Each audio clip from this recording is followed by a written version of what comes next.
right, welcome everybody to our latest Between the Races podcast on the MXvice network. Thank you everyone for listening and supporting the site. We really appreciate it.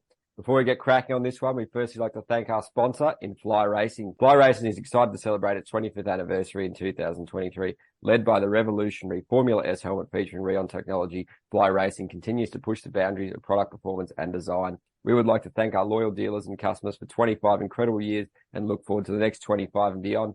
Check out the new line at flyracing.com, at Fly Racing on social media, and our athletes at worldwide motocross and off-road events in 2023. All right, firstly, we'd like to welcome the great man, Jason Thomas, to the podcast after his sort of whirlwind trip, whirlwind season. How are you, mate? And thanks for taking the time. Yeah, I'm good. I'm finally recovered. What a great trip. Just that part of the world, that time of year. You never really know what you're going to get on weather, but we were really lucky. And that event is simply like nothing else. And Ed, next time there's something like that, you got to make the trip over. It's really something to see. It's just one of those events where in 2015, I'm like, I don't know that I'll ever see something like this again to this magnitude. And then there we were in 2023, and we did it all over again in better weather. And I would say more people and a just crazier atmosphere all around. There's really nothing like it. I'm happy I went. I was paying the price afterwards. I was really worn out and just physically and mentally exhausted after a long year, because we're on month 9 or 10 of going nonstop. So I'm happy that's over with. I'm happy I'm getting a minute to breathe. But yes, to your question, what a fantastic trip that was. Oh, you're a machine, mate. How you've done it. And I guess the body just having that knowledge that you don't have any races is probably just having a little bit of a reset, mate. And yeah, definitely plan to get next year to Madley Basin. Obviously, my wife and I were at a wedding that weekend, and Lorenzo was telling me, I'm sure your wedding was great, but the Nations is probably like so much better. I would 100% guarantee that, mate. But yeah, cheers for taking the time, and also welcome the boss from MXvice, James Burfield. How's life? And thanks for joining us too. Yeah, I can completely relate to JT. I've spent the last 7 days. I drove through the night, Sunday night, and got back about 8:30 in the morning on Monday because I just wanted to get home. And didn't think nothing of it until I woke up the next day, and then literally I've just had man flu for about past 7 days, which I think pretty sure is all the COVID symptoms because I lost taste and smell and stuff like that. So today is the first day where my voice is normal and I'm not literally snot all over the microphone or whatever. So it was like JT said, the actual event just blew me away. I knew it was going to be big. They'd sold 50,000 tickets 3 weeks before we even got to the Nations.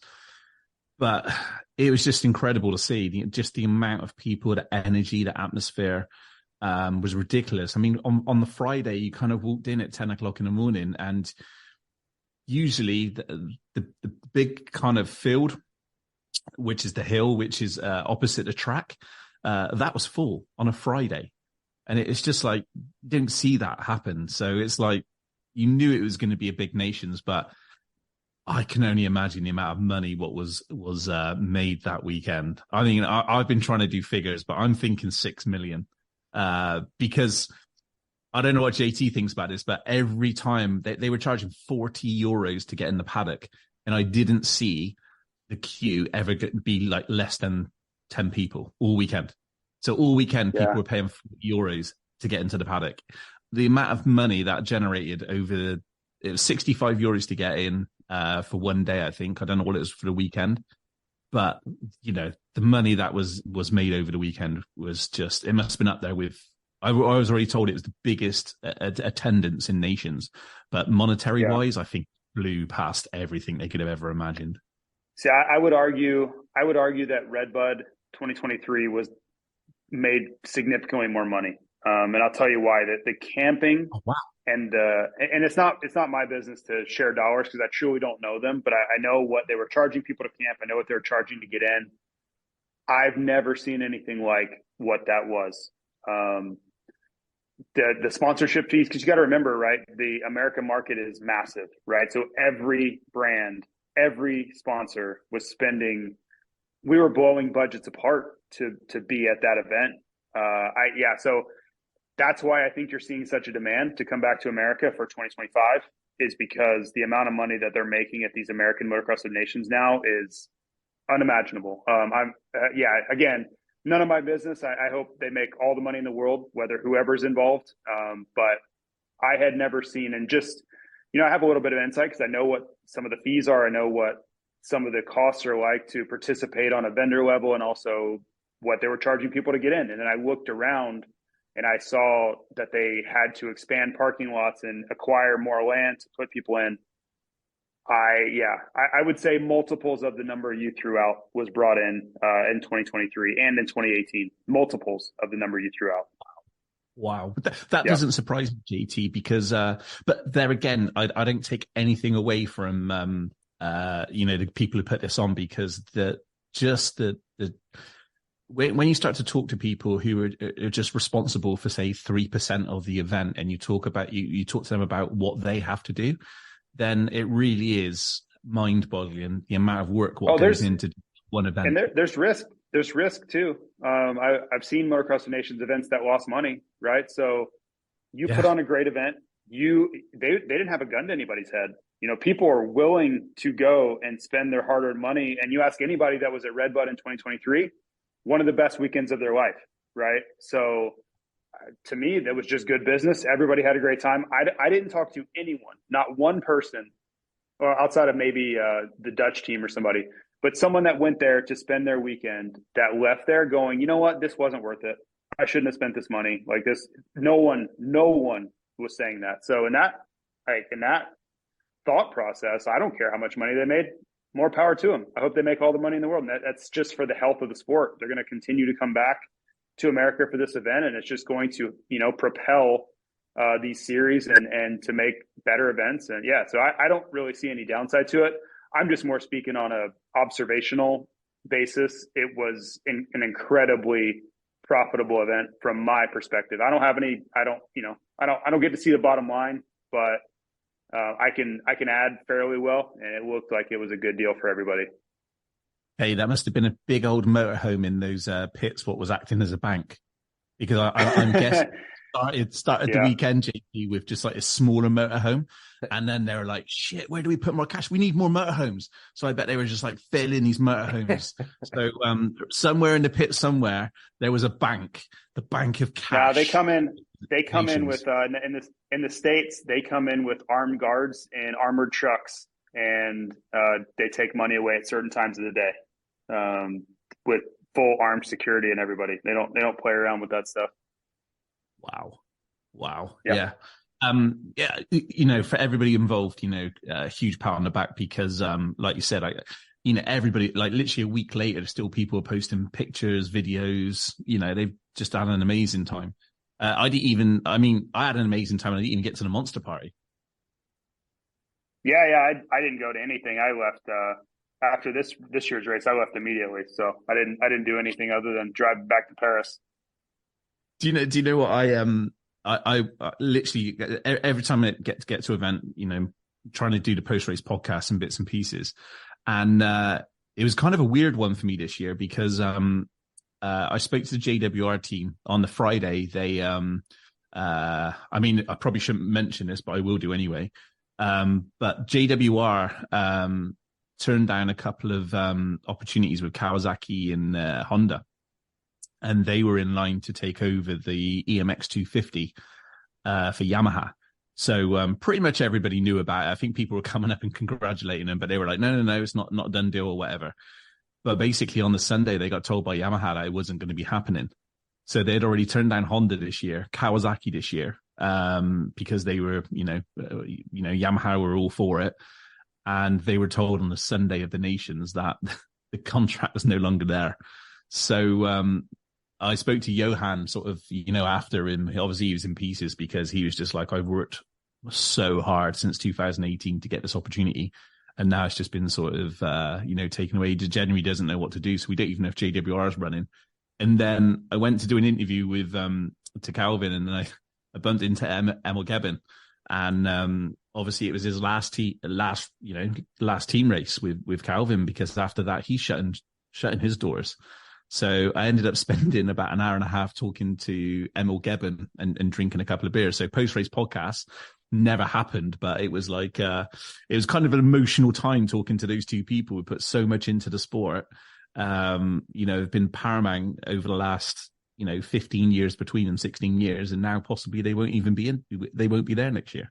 Crazy. Yeah, it's brutal, mate. Yeah, it's tough savage times. what's going on. And obviously with the Cab Screens team shutting down in the UK, and then the other Yamaha in Australia is shutting down. So there's definitely some tough times in the sport moving forward. But I guess back to JT and the nations, mate, we might sort of broach on those topics again later. But how was the whole trip for you, mate? Obviously you got there early to do some exploring. There's some very important places in history you were particularly saying you wanted to go and visit. So how was all that, mate? And I guess how was being in the booth? Must have been a flat out weekend for you. It would have been catching up with lots of people, I'm sure, lots of meetings. But yeah, the weather at least turned it on for you, mate. It was absolutely perfect. The track looked great. Obviously, it raced quite interestingly, especially for the American guys. It was probably something a little bit out of their comfort zone, but looked like you would have had a blast, mate. It was a phenomenal event overall, wasn't it? Yeah, it was great. I got in Tuesday and kind of meandered my way around a bit, took in some just sightseeing and history stuff that I talked to James a little bit about. That area of the world is such a treasure trove for that stuff with World War II, and there's just everywhere you go, there's something to see just from that era. And I didn't really have to be over to do any duties until like late Thursday. I needed to deliver RJ Hampshire's gear and start kind of my whirlwind of meetings that I had scheduled throughout the weekend. So it was nice to have a couple days to myself. Most of the time I honestly spent on the phone and on Microsoft Teams with the USA doing business stuff. But I also, had these scenic backdrops and things too. So it wasn't so bad. But the race, yeah, just getting to do television with, for an event that prestigious. I tweeted something about it. I just didn't ever think that would be possible. Like if you had told me that 10 or 15 years ago, I would have laughed. I literally would have laughed because I'm like, why would they ever ask me to do that? Why would I get that privilege? And I still don't quite know. I'm very thankful for it, and I would never say no to it. But I don't really know why they want me to do it. I'll just keep doing it until they ask me to stop and enjoy every second of it.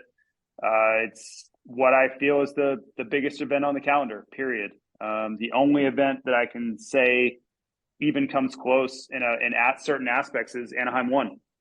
And they're very different. The camaraderie and the patriotism and all those things are very unique to the Motocross of Nations. There is nothing that will even come close, hasn't or ever will. But Anaheim 1 has its own unique hype. I think the excitement level and, we don't have racing for a few months leading up to it. So that adds to it.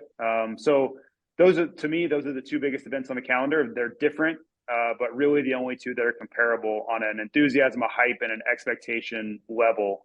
So to get to do television at Anaheim 1 as far as the pit reporting and then be in the booth for Motocross of Nations, I don't know what I did to deserve that, but I will certainly take it. Keep doing you, JT. Keep doing you. I guess. Yeah, I'm I'm sure somebody will pinch me one day and I'll wake up and be like, you know what, that would have been awesome if I actually got to do all those things. But I'll wake up and it's 2013 and I'm laying in my bed in Boise somewhere and it was all a dream. But that's okay. I'm going to keep enjoying it for now. Yeah, keep rolling. No, from our point of view, with the broadcast as well, you just bring, we've always said like Paul Malin's a fantastic commentator, but it definitely enhances it when he's got you to bounce off of and you have your insights as well. So I definitely know that you've been missed throughout the year because of your commitments over in America this year, because usually you do about 5 or 6 GP appearances throughout the year. And I know this year has been real tough for you because you've pretty much been working every weekend. So you do bring that balance to the show and to commentating as well. Paul does a great job on his own, but sometimes it's nice to have two people bouncing off in different ideas and stuff. Yep. No, Paul's incredible. I truly think he enjoys being in the booth by himself more. So I always try to make sure that I'm just complimentary to him, staying out of his way when he needs to do the things that are important to the show. But I also have a different perspective than he does, right? I spent 31 races in the USA and I wasn't at all the GP, so I can bounce ideas off him that may or may not be correct. But also at that event specifically for the American riders or riders like Ken Roczen who ride that series, I have much more insight than he would, right? Being 5,000 miles away. So, And the Lawrence brothers. Exactly. Yeah. The biggest star of the show, Jet Lawrence, right? I got to interview him, I don't know, 50 times this year. And I get to speak with him off camera as well. And I'm really close with certain members of his inner circle. So yeah, I think it works well. I try to understand his flow and work in with how he wants the show to go. But again, we've been doing races together now since 2018. So we've found chemistry and not that I can finish his sentences for him, but I know when he's trying to get in and get out and what his cadence is too. So it's gotten much easier on that front. Yeah, it's an important aspect, I guess. It's kind of like reading the room, hey, JT, where you can get the most out of them when you know you can get the most out of them. And there are those times when they just want to do what they need to do and go. Yeah. It's always interesting, right? And I've gotten to watch and be a close part of different dynamics, whether it's in the USA, whether it's Lee Diffie or Todd Harris or Jason Wygant or whoever mixed up with Ricky Carmichael and James Stewart. And, it's like this rotating cast of characters, and watch how they all work these things out and how they adapt and all those things from afar. I didn't have to be a part of it. I could simply observe. So that's given me some insight. And I listen. We have these conference calls during the week where everybody's bouncing questions off each other and figuring out how they want to approach things. So I've been trying to take all the things I've learned and utilize those when I get, the small opportunities that I do get. No, that's cool. One thing which I thought was really cool to see was Ken Roczen returning to them across the nations. And obviously he's spent a long time away, but the crowd in the buzz just to have him back on European soil, for me, I knew it was going to be big, but I didn't realize how much, he really is a superstar, isn't he? When you start to think about what he's gone away and what he's achieved in America and obviously stuff outside of the sport with, adverts and TV shows he's been on and stuff like that. Like in Europe, he is obviously, quite revered, but I had no idea really the scale of, everywhere he was going, he was mobbed. So many people pleased to see him. It was kind of nice. And I think he kind of mentioned on social media how good it was to be back. Did you kind of feel that as well, JT, with his presence within Europe? Yeah. I mean, he is, if he's not, we're talking about a superstar, right? Like these guys, I would say Jet and Ken Roczen both are the two most marketable, biggest superstar riders on the planet, results aside. So anytime you get them back into Europe where they haven't been, neither of them have really been much as of late. For Jet, it's really the first time Europeans have gotten to see him ride the current iteration of Jet, not the 14-year-old Jet. And then for Ken Roczen, he left in 2013, and I think everybody would say he was going to be a multi-time world champion MXGP had he stayed. So anytime he gets to make a one-off appearance in Europe, it's almost like, okay, well, this is what it would have looked like. And I think it's a little bit of a reminder of how good Ken Roczen is and would have been. So I think between those two, it's give and take. I would have said Kenny has been, but I think Jet is surpassing Kenny as the most marketable rider on earth. And it's just an age thing. And it's, more of a, where are we going? Not where have we been thing. Yeah. One of the cool things which I managed to see firsthand because I was filming the start gate, and was Kenny was having real trouble sort of getting his whole shot device in. And basically Jet Lawrence took literally holding his bike with one hand, got off his bike, holding his bike with one hand, held it in place for Kenny to push down, got back on, fist bumped, and away they went. I don't know if that was caught on camera at all, but it just shows as well, even at that level, country against country, that's just professional, but also at the same time, they're trying to help each other.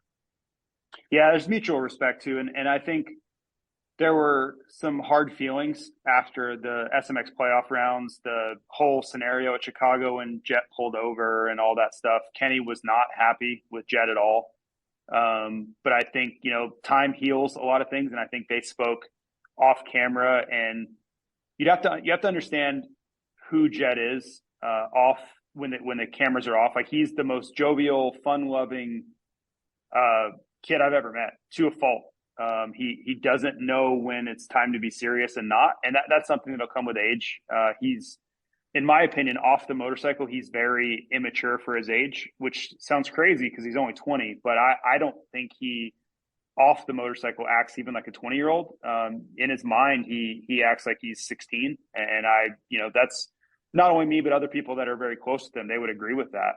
It's not a bad thing. It's just people develop their social skills and all those things at different times. And all of that is completely contrasted to how he races a motorcycle. He races like he's 30 and he acts like he's 16. It's just wild to me, the divergence there.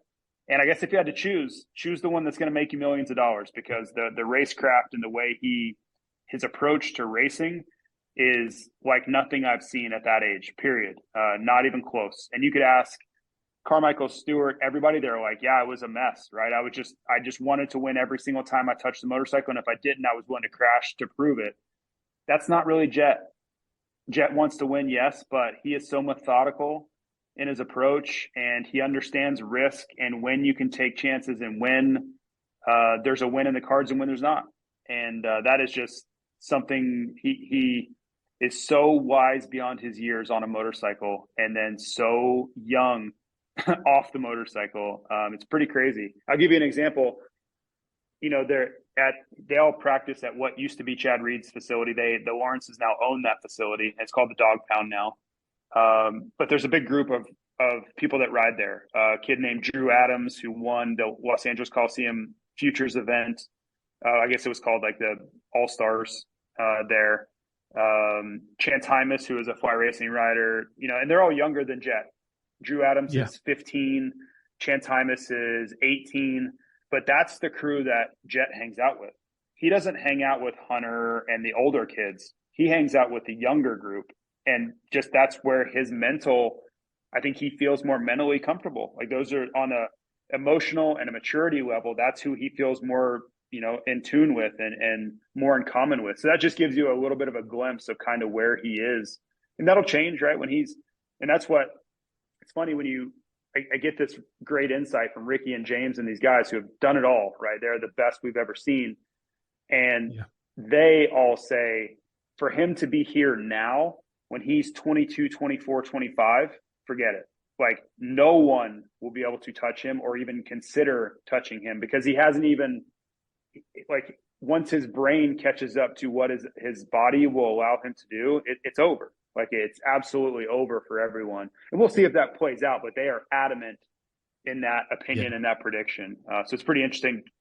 That's really high praise from those guys, because they don't praise anyone.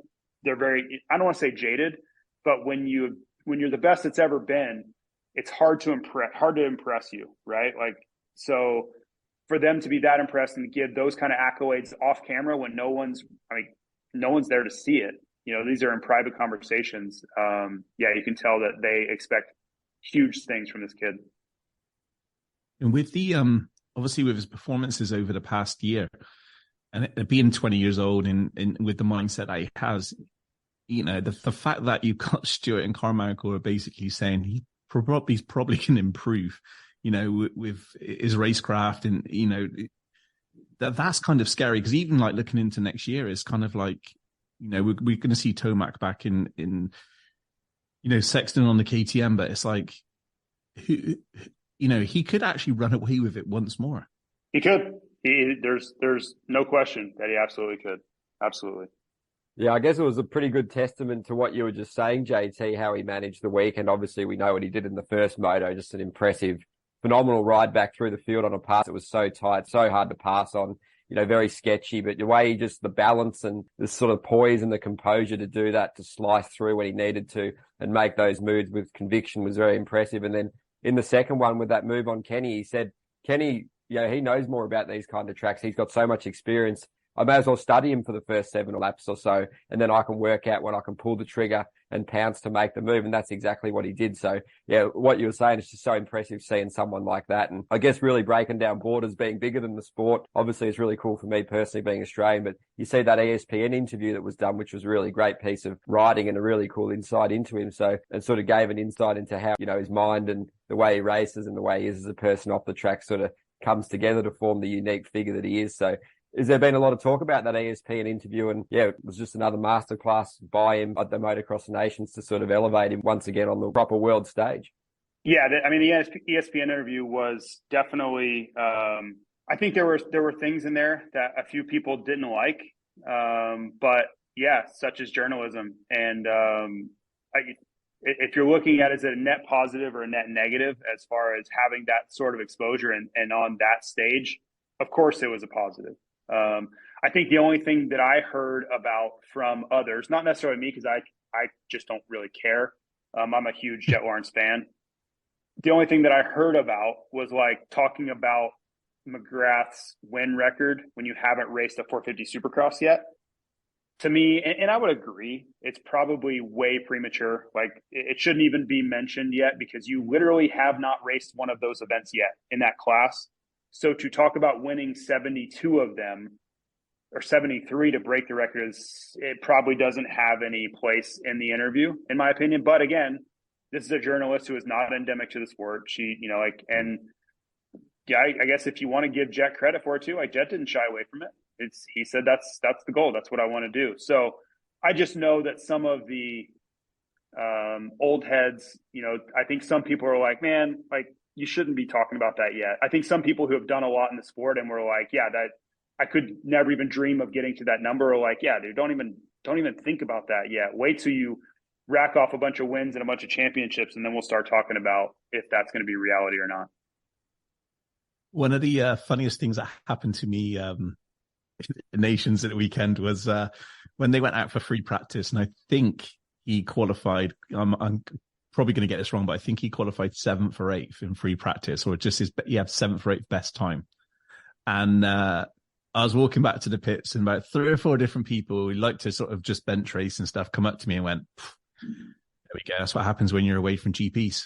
It's like, man's track and all that. And I'm just like, oh my God, like he's just gone 24, and you've got, and this is people within the industry as well. So I just kept my mouth shut.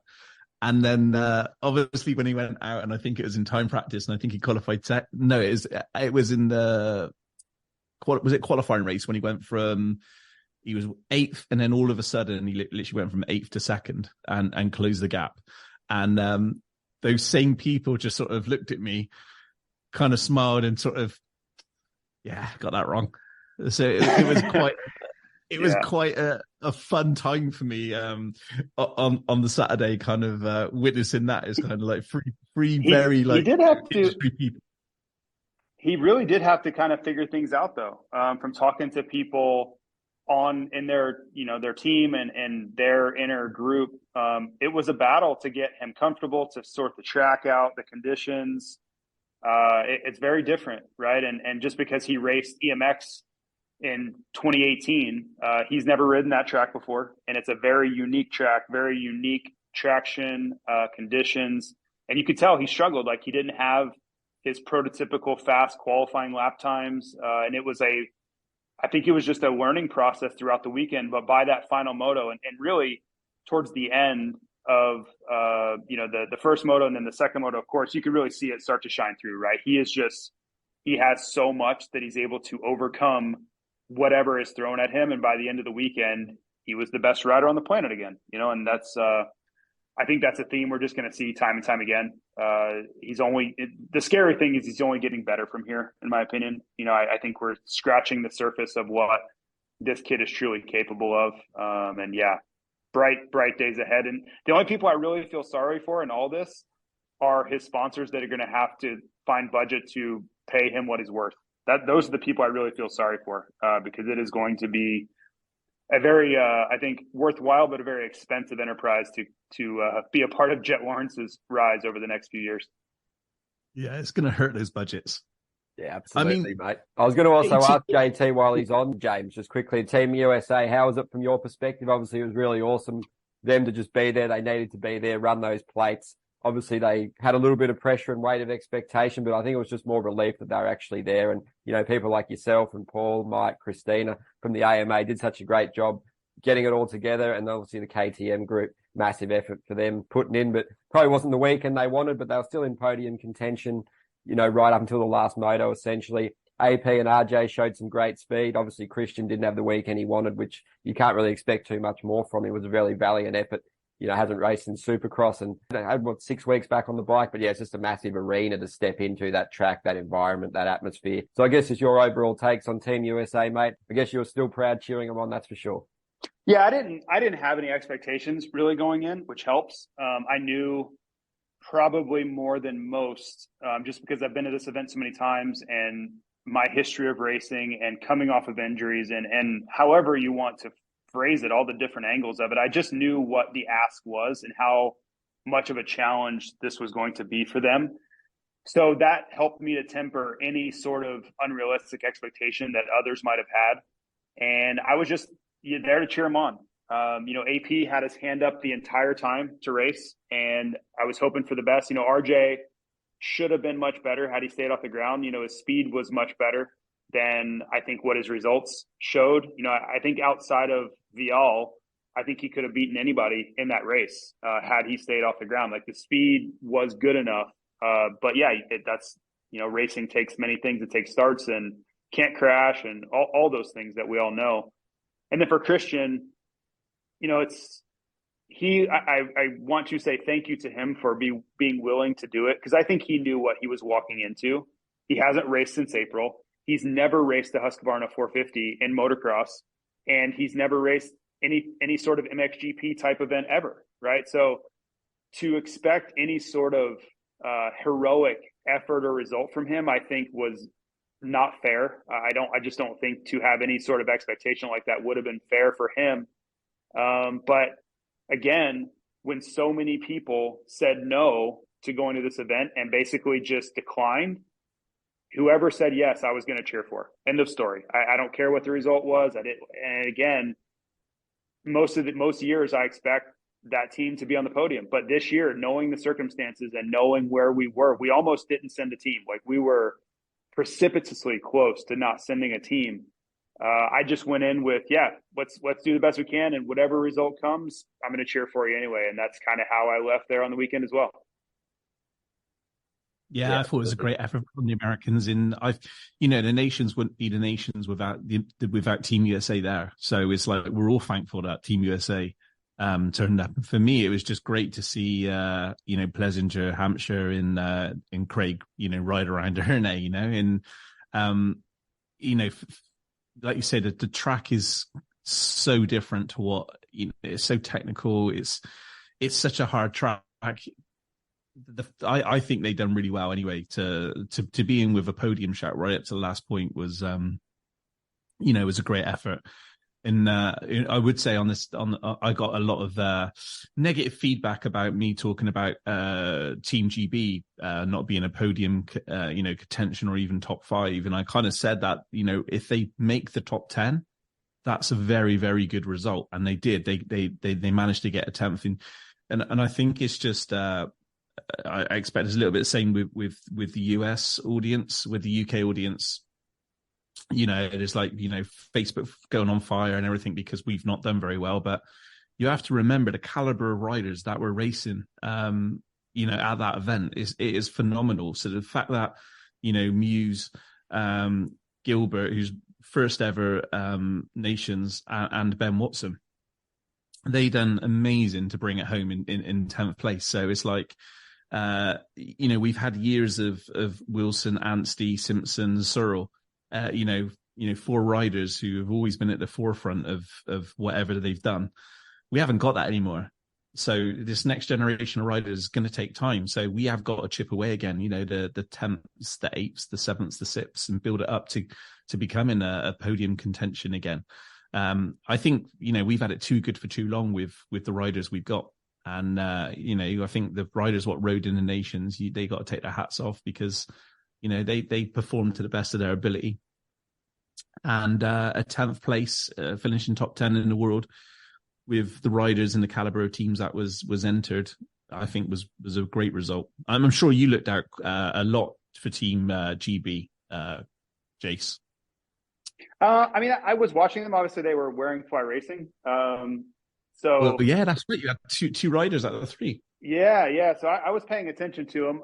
But yeah, I was more curious to see because it was a really inexperienced lineup for them. You know, you've seen familiar faces on that team for so long that I didn't really know what to expect. But then when I kind of looked at the depth, it was a weird year because it wasn't the powerhouse teams that we've seen in the past, right? It wasn't every MXGP star over the last 15 years at this event. It was kind of a new era of teams, in my opinion. There were, you know, some of the establishment was still there, but you think about the Hurlings and the Kairolis and the Tomacs and the Dungies, and all those guys are gone, right? So it's this new era. But then when I started looking at how many countries could possibly be in the top 5, yeah, it was 10 or 12, right? So when it's that way, then somebody's going to be 10th, right? And it doesn't mean that their team is not ideal. You just knew that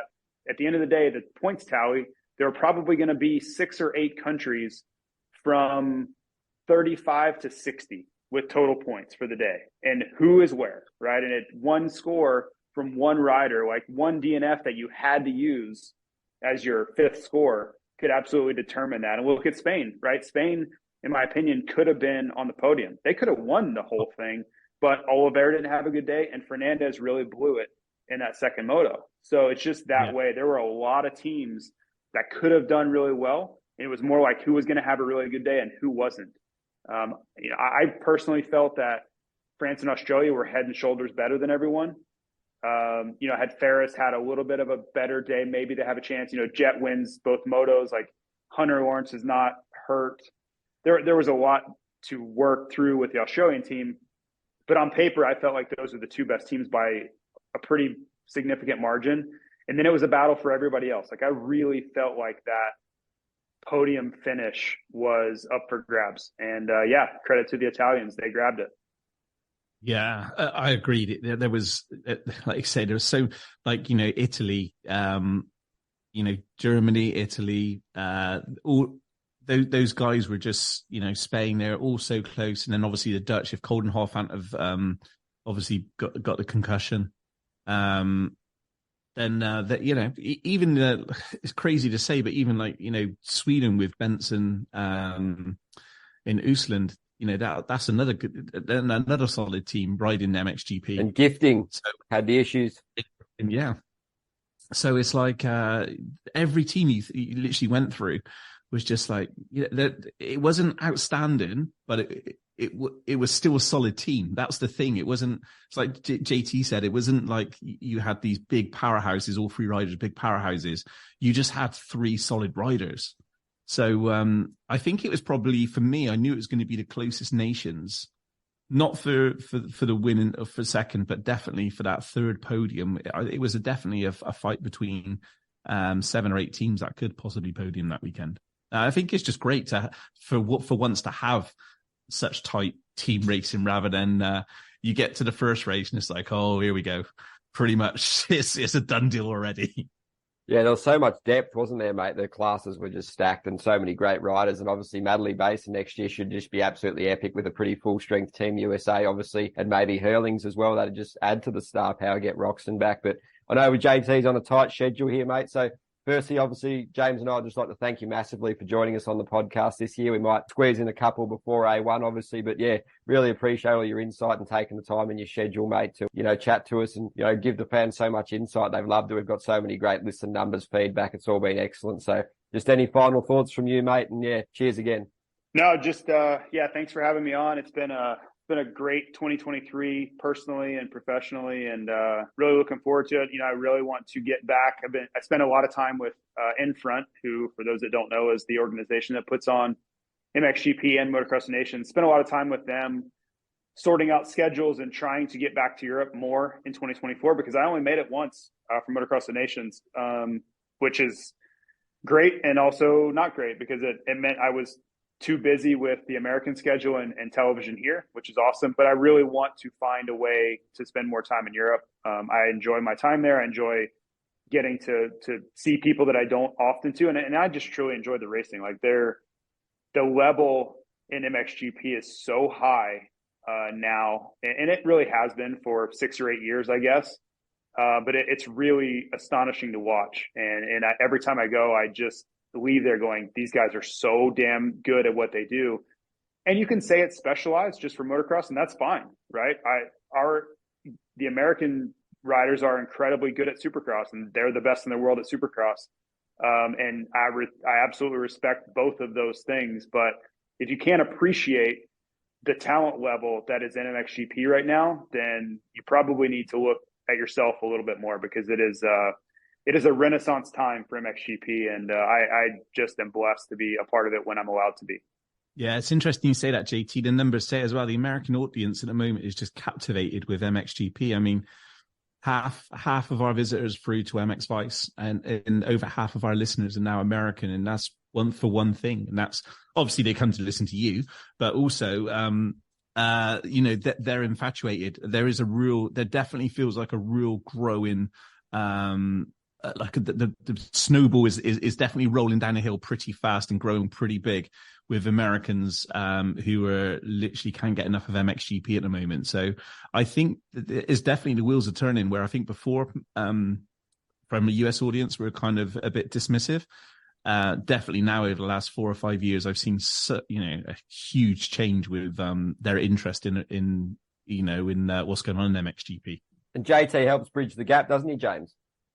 Yeah, I mean, that's the great thing. I mean, because you've got quite a balanced view, JT, you're able to appreciate MXGP as much as being an American, and appreciate homegrown talent. So I think that's what's nice. It does give your voice does lend itself really nicely with given a balanced feel towards how MXGP is at the moment, and the level of the riders. Yeah, it's again, I'm just I'm lucky to be there. I used to watch MXGP races years and years ago, even when I was racing, because I raced these Supercross races all over Europe, and I had a different perspective on the racing there than I think most of my fellow competitors. So I was much more interested in MXGP than other riders were, because I faced a lot of these guys during the winter. So to now be a part of that and get to see it firsthand and talk about it as a part of the series, as a true part of it, and they have welcomed me into their family. So yeah, just with open arms, it's truly a blessing. No, absolutely, mate. Thanks again for your time, and all the best for the rest of the year. And I'm sure we'll catch up with you soon. And yeah, cheers again, mate. It's been a blast chatting all things moto with you this year. Okay, guys. See ya. Thanks for having me. See ya, mate. Thanks, JT.